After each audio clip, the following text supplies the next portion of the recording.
ወደ ጌታ መጣሁት በ1969 ዓመተ ምህረት ነው። ስንት ዓመት ነበር? እኛ እዚህ ሳንፈጠር ሳንታሰብ ወላጆቻችንም ሳይጋቡ አንተ በጸጋው ውስጥ ነው ያለው እና በጸጋው ተደገፍ።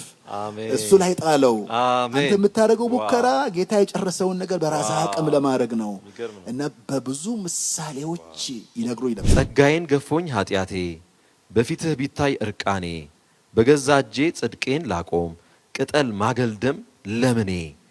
በተጠጋነው ቁጥር ደግሞ እግዚአብሔር የበለጠ ያስጠጋናል። ይሄ ፕሮሰስ ነው። የመቀደስ ሂደት የሚባለው ይሄ ነው። የዘላለም ሸማዬ ኢየሱስ ኢየሱስ ክብር ጽድቄን ቅድስናዬ ኢየሱስ ኢየሱስ ክብር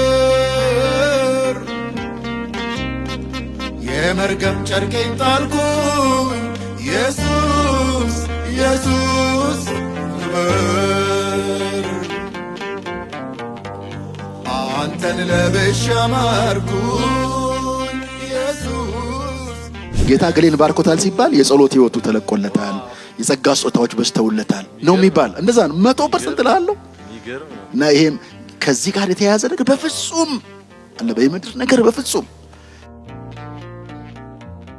ሁሉም እንደ ዘበት ሊጠፋ ሁሉም እንደ ዘበት ሊያልፍ ነው። በጌታ በኢየሱስ የጸና ጽዮን ሊገባ ነው ሊያርፍ ነው። አዋጅ ይመስላል። እኔ ምን ነገር ያለበት ይመስለኛል። በጣም ወርልድሊ ይሆን ካርናል ይሆን ስለመጣ ወጣት ማየት ብርቅ ነው። በውጭ ሀገር ቸርቾች ሊያልፍ ነው በጌታ በኢየሱስ የጸና ጽዮን ሊገባ ነው ሊያልፍ ነው።